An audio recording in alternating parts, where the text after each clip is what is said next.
Ang PCSO hinimok ng isang kongresista na ayusin ang online medical assistance portal dahil sa palagiang pagpalya.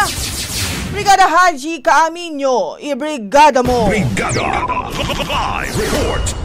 Pinuna ni Akbayan Party List Representative at House Deputy Minority Leader Percy Sendanya ang mga problemang nararanasan sa pag-access sa online portal ng Philippine Charity Sweepstakes Office para sa medical assistance program nito.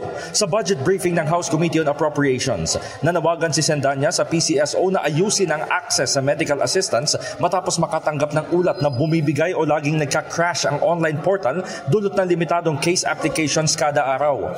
Iginiit ni Sendanya na tila ginagawang loto ang pagkuha ng medical assistance sa PCSO dahil bukod sa pumapalya ang sistema, dapat ay eksaktong alas 8 pa ng umaga mag-login ang user.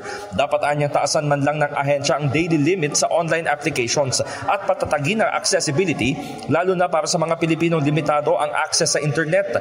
Makikita umano ito sa dami ng nagla-login sa website ng PCSO.